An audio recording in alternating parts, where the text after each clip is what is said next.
नमस्कार, आप सभी का स्वागत है जनशक्ति नेटवर्क में।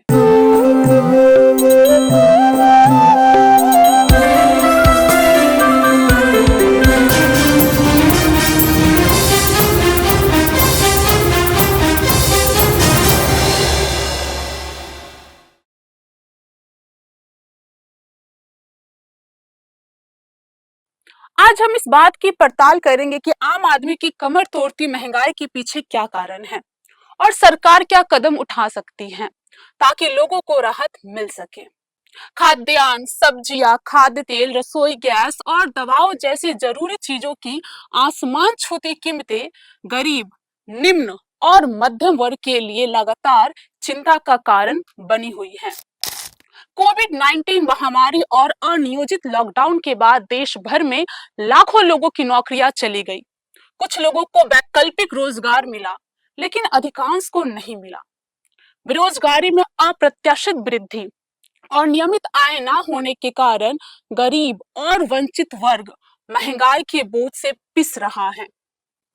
कीमतें या तो बाजार में अधिक मांग के कारण बढ़ती हैं या उत्पादन लागत में वृद्धि के कारण।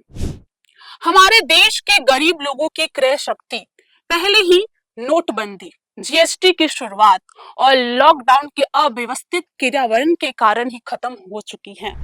महंगाई मुख्य रूप से आपूर्ति पक्ष की समस्याओं, वस्तुओं और ऊर्जा की बढ़ती कीमतों से उत्पन्न हुई है। यदि बढ़ती कीमतों के जवाब में श्रमिकों को अधिक वेतन मिलता तो उनके ऊपर पड़ने वाला बोझ कुछ कम हो सकता था, लेकिन यदि श्रमिक पूंजी के मुकाबले सामूहिक रूप से मोल भाव नहीं कर सकते तो महंगाई का पूरा भार श्रमिक वर्ग पे ही आ जाता है। যেই হারে পেট্রোল ডিজেলের দাম বাড়ছে, রান্নার গ্যাসের দাম বাড়ছে, গরিব মানুষ কি করে চলবে? भारत में 90% से अधिक श्रमिक ऐसे हैं जो बाजार से जुड़ी अस्थिरताओं से अप्रभावित रहने की कोई संस्थागत सुरक्षा नहीं रखते। सामूहिक सौदेबाजी की कोई ठोस व्यवस्था नहीं है और कई मामलों में उत्पादक वर्ग का बाजार पर एकाधिकार है, जिससे आम लोगों पर बोझ और बढ़ जाता है। पिछले दशक की शुरुआत में केंद्र सरकार ने महंगाई के लिए श्रमजीवी गरीबों को ही जिम्मेदार ठहराया था। सरकार की मुख्य दलील यह थी कि महंगाई बड़े राजकोषीय घाटे के कारण है और यह घाटा सरकार की तथाकथित लोक लुभावन योजनाओं के कारण बढ़ा है, जिनमें मनरेगा सबसे प्रमुख है। महंगाई को नियंत्रित करने के लिए इस तर्क के अनुसार ऐसे लोक लुभावन कार्यक्रम को कम करना जरूरी है, यानी मनरेगा के दायरे को सीमित करना चाहिए। हाल ही में जारी घरेलू उपभोक्ता व्यय के आंकड़ों के 2023-24 बताते हैं कि ग्रामीण क्षेत्रों में 4 सदस्यों वाले एक परिवार का औसत मासिक खर्च केवल 8,079 रुपए है, जबकि शहरी क्षेत्रों में यह 14,528 रुपए है। यह रिकॉर्ड बेरोजगारी, मामूली आय और जरूरत की चीजों की ऊंची कीमतों का परिणाम है। महंगाई की समस्या केवल भारत तक ही सीमित नहीं है, यह एक वैश्विक संकट है जो न केवल तीसरी दुनिया के देशों को बल्कि विकसित पूंजीवादी देशों को भी प्रभावित कर रहा है। इसका आम कारण यूक्रेन युद्ध से उत्पन्न संभावित कमी को बताया जा रहा है, लेकिन महंगाई वास्तविक कमी से ज्यादा उस संभावना पर आधारित है कि आगे कमी हो सकती है। दुनिया भर में ऐसे प्रमाण मिले हैं कि असली संकट से पहले ही खुदरा खाद्य क्षेत्र में मुनाफा मार्जिन बढ़ गया है, जो बताता है कि एकाधिकार रखने वाले व्यापारी कीमतें पहले ही बढ़ा चुके हैं। भारत में भी यही हो रहा है, जिसकी वजह है ये मूल्य वृद्धि की अपेक्षाएं महंगाई को और बढ़ा रही है।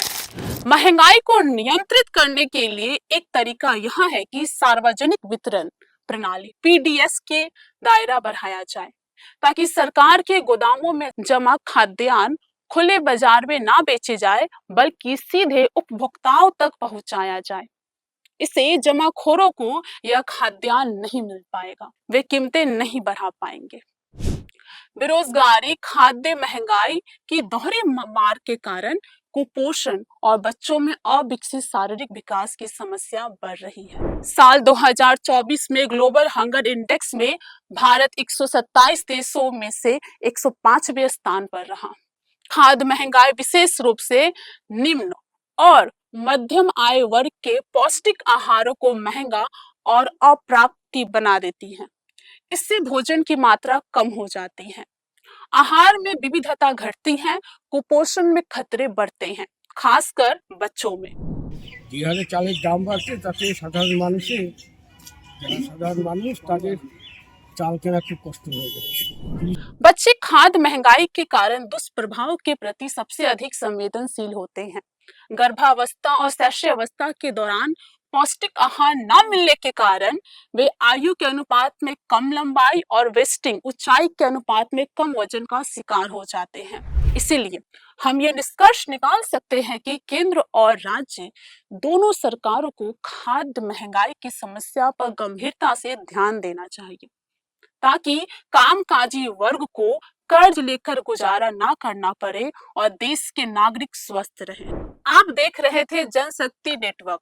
अगर आप भी सच्चाई, न्याय और हक की लड़ाई में हमारे साथ हैं, तो वीडियो को लाइक करें, शेयर करें और चैनल को सब्सक्राइब करें। अपनी बातों को कमेंट में लिखिए, हम सुन रहे हैं और आपके साथ खड़े हैं।